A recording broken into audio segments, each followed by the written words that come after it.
I've got 3 pounds of stewing beef, and you know, it's just about any sort of cheap cut of beef that you can get, because we're gonna cook this for about an hour and a half or something. It's nice and tender, and this is the sort of length that you wanted, the sort of pieces.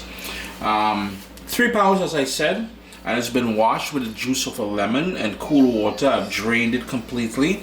To that, we're gonna add salt.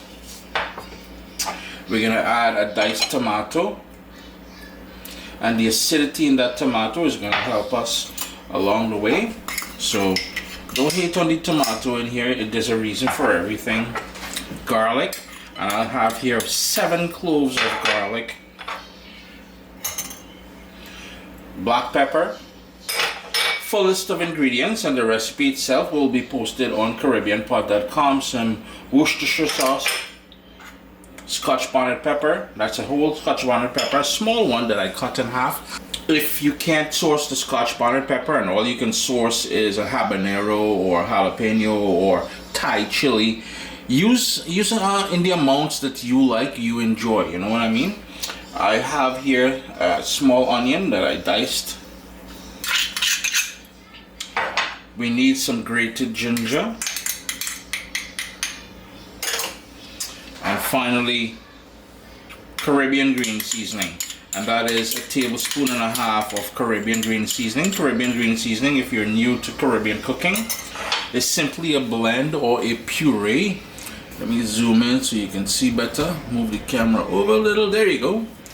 Of all the herbs we like using in our meals. And along with those herbs, you will find seasoning peppers, garlic, ginger, all those different things. In this case here, there's no ginger. I don't put ginger in my Caribbean green seasoning.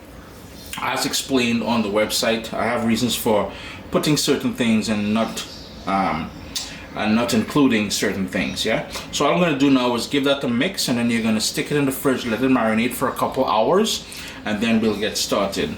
I do apologize if I sound lazily. I think I'm coming down with a cold. I got wet in the rain there a couple days ago, and yeah, small thing. Anyhow, cover that with some cling wrap or whatever into the fridge, as I said, and let that marinate for a couple hours. In my heavy pot, I've got a tablespoon of olive oil in there, and to that I'm gonna add my golden brown sugar. That is a 1.75 tablespoons.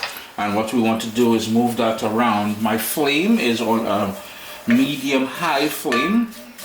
What's going to happen here, and we've discussed this in the past before, the sugar is going to melt, it's going to become frothy, and it's going to go a deep amber in color. When that happens, we're going to introduce the seasoned beef into the pot, marinate and everything.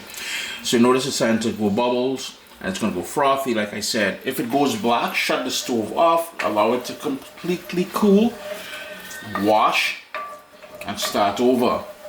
If it goes black, it will be bitter tasting. So, and the reason why I like moving it around is because I know there are hot spots on my stove. Each burner tends to have one area where the flame is more pronounced. So this area here, you notice it's happening quicker. So I don't want it to be uneven. And that is my reason, ladies and gentlemen, for always moving it around. Yes, it will become smoky, so you may want to vent your kitchen.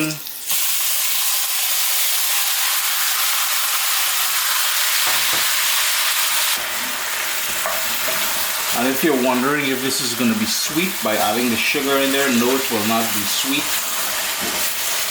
It's just a matter of developing color and that sort of stew flavor that we so enjoy in the Caribbean. So I'm just going to stir that, and then I'm going to turn my heat down to medium and put the lid on and let that cook for about 10 to 15 minutes. It's going to develop its own juices, which is quite natural. What I must mention is put 2 cups of water, swish it around in here, and set it aside because we want to pick up the remaining marinade that's left there. With your red kidney beans, and you can use any bean in here pretty much, Romano, any one of those things. What you want to do is rinse it with cool water once it's out of the can, and set that aside as well. We want to get rid of most of that brine it's been packaged in, because that they have no real flavor and they're doing really nothing for us in the dish. So my lid's going to go on. Notice I have the bubbles happening here. I'm going to turn my heat down to medium low, and the lid's going to go on. I just wanted to show you all a couple things. I did leave the lid slightly ajar, so there's about a half a centimeter there. And believe it or not, I didn't add any liquid to this. And I wanted to show you all how much natural liquid sprouted up there. Just look at that. So I'm going to continue cooking that. It's only been about 5 minutes. I'm going to give it another 10 minutes with that lid on slightly ajar. It's been just over 10 minutes. I'm going to hit that to stir. And what we need to do now is to crank up the heat to burn off all of this liquid. In burning off this liquid, two things are going to happen. It's going to intensify the flavor, because this is sort of the building blocks for a perfect recipe, and it's going to give it that deep, rich color. So I'm going to crank up my heat now, as I said, and with the lid off, we're going to burn off that liquid. So you can see all of that liquid been burnt off. So at this point we need to start adding liquid to braise it, because we need to get this nice and tender. So we're going to start off with coconut milk, and that coconut milk is going to bring a richness and a sort of a natural sweetness to the game here. I'm going to bring that up to a boil, but before we do so, we also need to add water in there. That is the 2 cups of water that I asked you guys to reserve in the same bowl where we marinated the beef. I'm going to hit that another quick stir. We're going to bring that up to a boil, reduce it to a rolling boil, and let it go for 30 minutes. Came up to a boil and I reduced it to that sort of a rolling boil. We'll keep an eye on things. We need to cook this for about 30 minutes before we introduce the red beans in there, but we need to make sure there's enough liquid for this to keep going. So you notice that nice little between a rolling boil and a sort of a simmer. You don't need to put the lid on there, but we need that to braise. We want that beef fork tender when we serve it. It's been going for 30 minutes since we added the coconut milk and the water. It's now time to add the red kidney beans to there. Now we could have added the beans earlier, but what's going to happen is it's going to disintegrate. If we add it too late, what's going to happen is it's not going to absorb all of that, and we really see the beans are fully cooked in the can, but we want it to absorb some of that nice rich stew gravy that we have in there. The beef is still tough, so we got at least another 30 minutes to go, but I really want that bean to absorb all of that lovely flavor in there.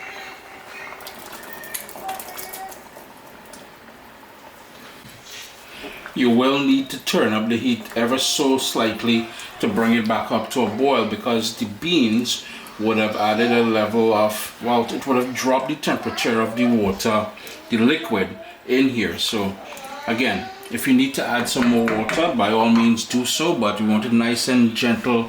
We're going to bring that back up to a boil, but to help it, I'm going to put the lid on slightly ajar. Once it comes back up to a boil, we're going to turn the heat down a bit and let that go on a sort of gentle sort of rolling boil, between a rolling boil and a simmer.